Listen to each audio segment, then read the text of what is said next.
Hello everyone, welcome back to the Twitter retention mini course. This is week 3 and today we're going to be talking about monetizing from day one and a few client outreach basics stuck in for good measure. So lesson 1, monetization and client outreach basics. Okay, so this week we're going to be talking about making money. I'm going to provide you with info and suggestions from the experts, but I'm also going to add my own counterpoint for good measure. So on the screen, we're going to have this is a quick overview of the things you need to make money online on Twitter. A monetized profile, an email list, a simple affiliate system, 1 or 2 courses or products to promote. So a quick little interjection on each point. Monetized profile. We talked about that in, I think it was week 1. That's to do with your bio, what's written in your bio, banner, and a good profile picture. All of them will help to make you money because it adds to authority. Authority leads to opportunities. Opportunities, money. They're all interlinked. An email list, we will be developing this idea throughout the week. I'm also going to show you the means of creating an email list. So we are going to have a lot more practical stuff going on this week. Additionally, we're going to look at a simple affiliate system, what affiliate marketing is, how you apply for affiliate marketing programs, and that links into our final point, 1 or 2 courses or products to promote. So no, hang on a sec. I'm not particularly sure what's happened here. Okay, there should have been a slide. Maybe maybe the order's gone a bit askew, but there is things that you don't need, and sorry, I will just do a quick look to see if it's there, but we'll just go over it now. So the things you don't need to make money on Twitter: a huge audience, unrealistic income expectations and assumptions, 100 courses or products. What I mean by that is you bombard people with various different products. MLM adjacent products. Now, this is something we can look at later, but what I mean by this is a quality of product. There are some misconceptions about affiliate marketing, that it's like the old MLM pyramid systems, but there are some products that I've seen that are pretty much adjacent to this idea, and that means that you buy a product and you push it, and that is the point of the product, which to me is totally useless. Now, affiliate marketing can look at that if you look at it in a very glib overview, but for me, as long as you're getting products that are of a high quality and that help you in a more comprehensive way, being an affiliate for that product afterwards is just you endorsing it. So they are different. What I'm basically saying is there's some crap out there to avoid, and there's some stuff that has a good quality that you should promote if it's the right for your niche. Another thing you don't need is numerous traffic sources and a complex system. We'll go into that more when we talk about the email lists and the affiliate marketing systems. We want to keep things very simple, as simple as possible, at least for this course, and you can develop more complicated things later on when you have more experience and you've got your simple systems working in the background. Another thing you do not need is a website or blog. They do help, but it really depends on what your direction is afterwards. I think we'll talk about this more in week 4. Okay, this is the guidance I've got on this slide. Is bigger accounts tend to say don't sell straight away, build an audience who are genuine fans, and sell later. So I I do agree with this to a certain point. Building an account is important. Getting genuine fans is even more important. But the problem with this is that you don't set an expectation if you don't get in there straight away. So if your idea is I want to either be an affiliate marketer or I want to include it as part of my strategy, I think it's personally better to start off by planting that seed. So yep, this is what I've basically, this is my take. Position yourself as someone who sells early, because it builds an expectation. People who follow you know that you're there to promote or sell. The downside of that is people will be slightly wary of following you because of it, because they might think this guy is just going to sell to me. But obviously that all depends on your approach. I personally put myself with that expectation, but I didn't spam people in the DMs.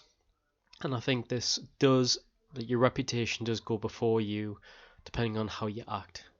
So give your own audience an expectation early, and they're going to accept that you're selling to them later.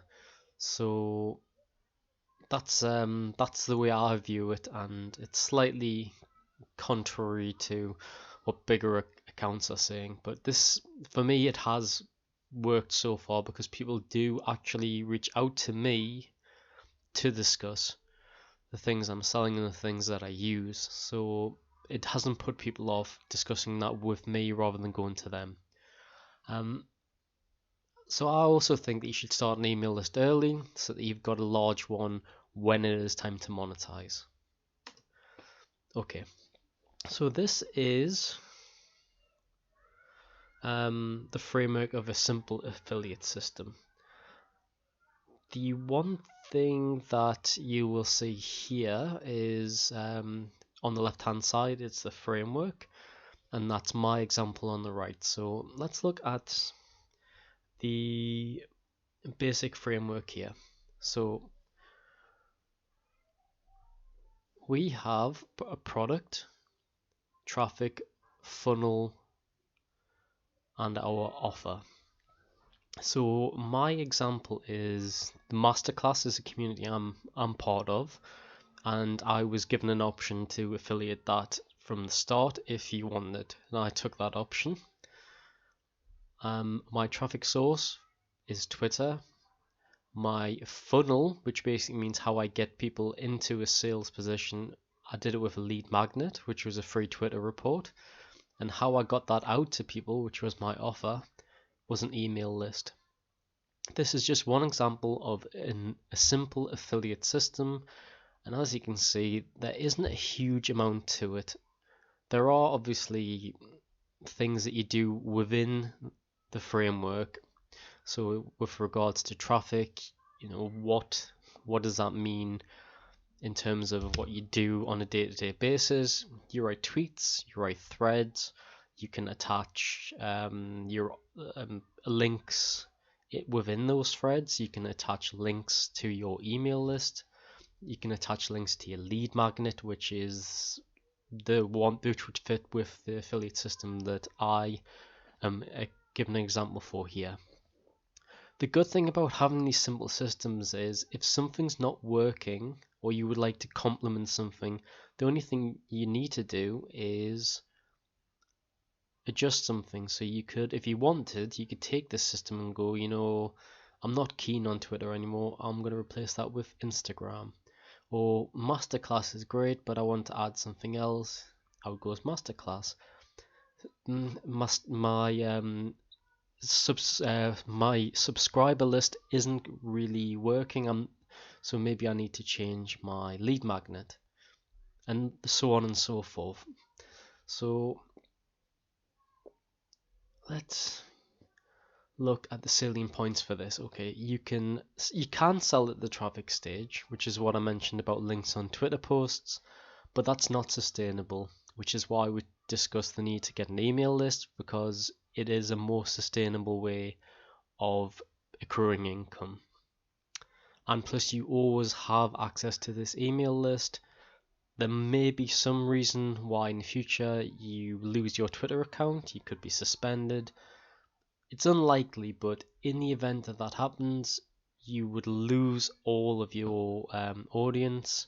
You have an email list, they can't take that away from you. And you can back up email lists whenever you want. So let's say your email provider suspends you. I'm not sure what you'd be up to have both of those things happen, but you never know. That's fine, you can always back them up in an Excel sheet. So I'm going to suggest that if you're looking to do a basic monetization system, cap the amount of traffic sources you have. So Twitter's a good one. I like using YouTube as well. Those are the two I keep it to. Every time you add something, you are spreading yourself thinner and thinner and thinner. For me, my main traffic source at the moment is Twitter, and I complement with YouTube. Now, I'm not on YouTube on a consistent basis like I am Twitter, so I'm not technically building my YouTube page.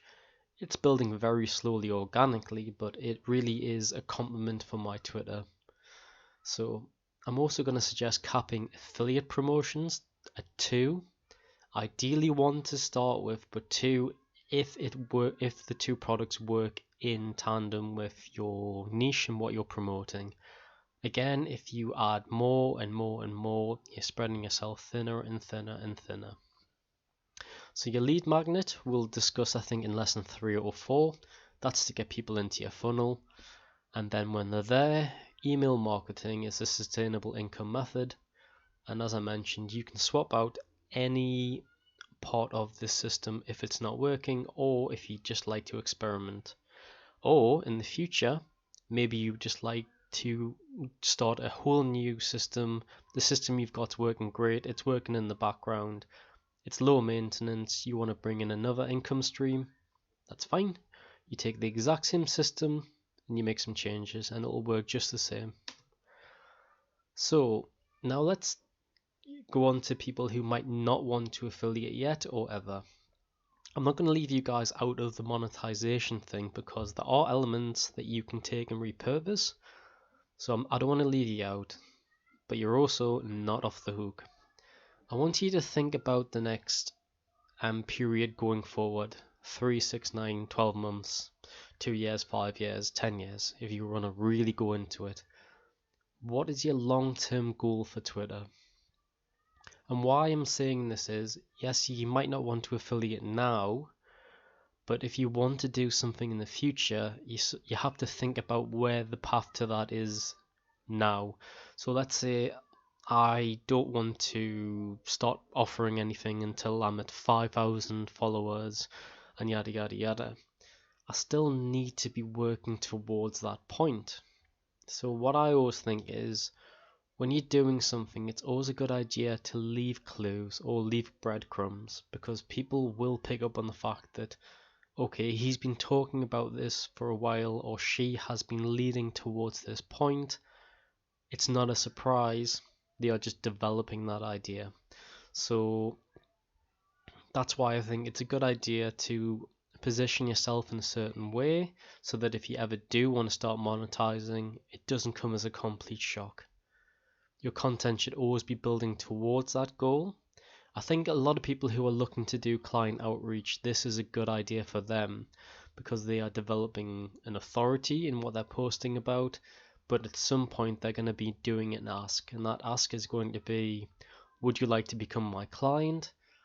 So you're still working towards that. So we are thinking long term while dealing in short term. So your content should be the bridge to there. So when you are creating content, it is important to do so with purpose. So for me, I will talk about, in the build up to this course, a lot of my threads were about this course. They were about subjects I was going to cover, but I elaborated to make them a good story for people to follow. That was my bridge content for this course. And it's also why I think an email list getting a start of one early is important for everyone, not just in case you want to monetize.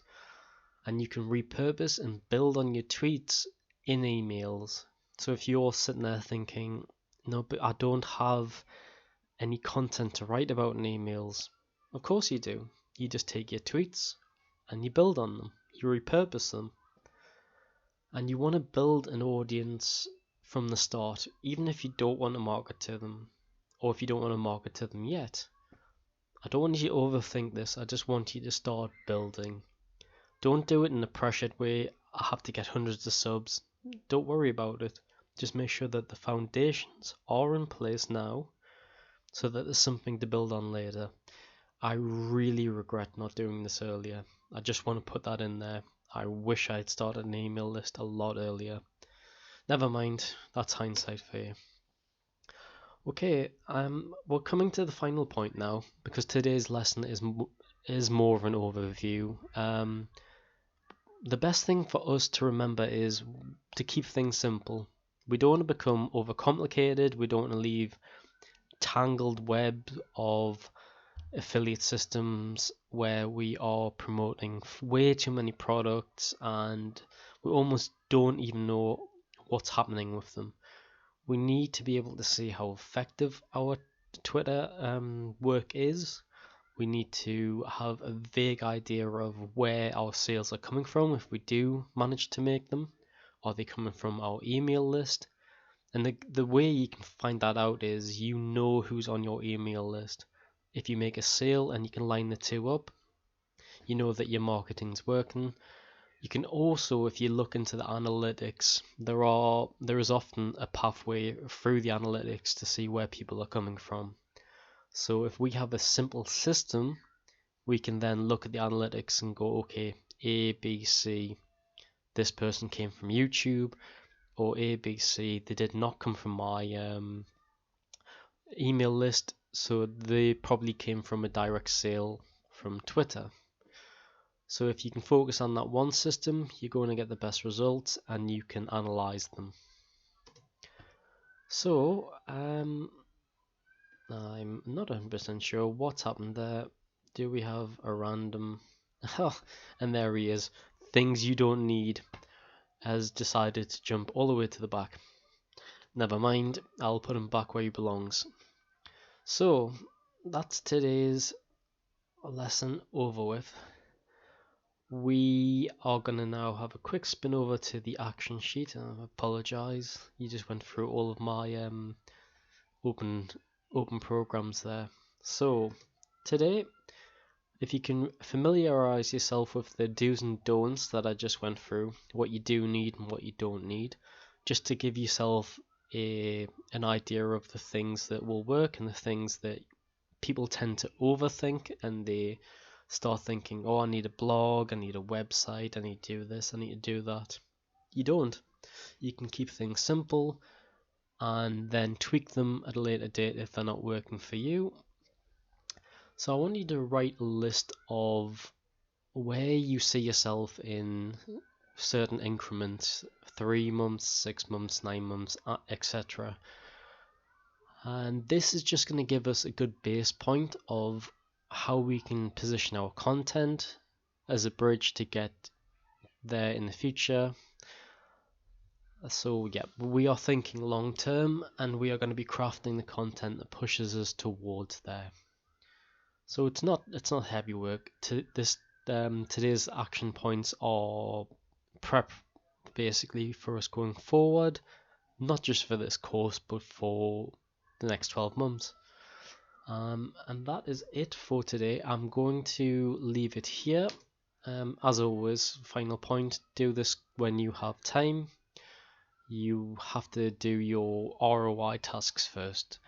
I think last week was handy because we all had some time to reflect on the first 2 weeks and catch up if we needed to, and that's exactly what I always try and suggest at the end of lessons. Make sure you take care of the tasks first that are important and can make you more money, and then you can refer back to this when you have time. As always, I am available to chat about this in the DMs, or on the Discord channel. So feel free to shoot any questions, feel free to put any questions next to the lessons as they come up, or in the general section of the Discord server. Okay, that's a wrap, and I look forward to hearing from you all soon. Let's look at how we can make some money, or at least make a pathway to do so in the future. This is Momo, over and out. Have a great week ahead.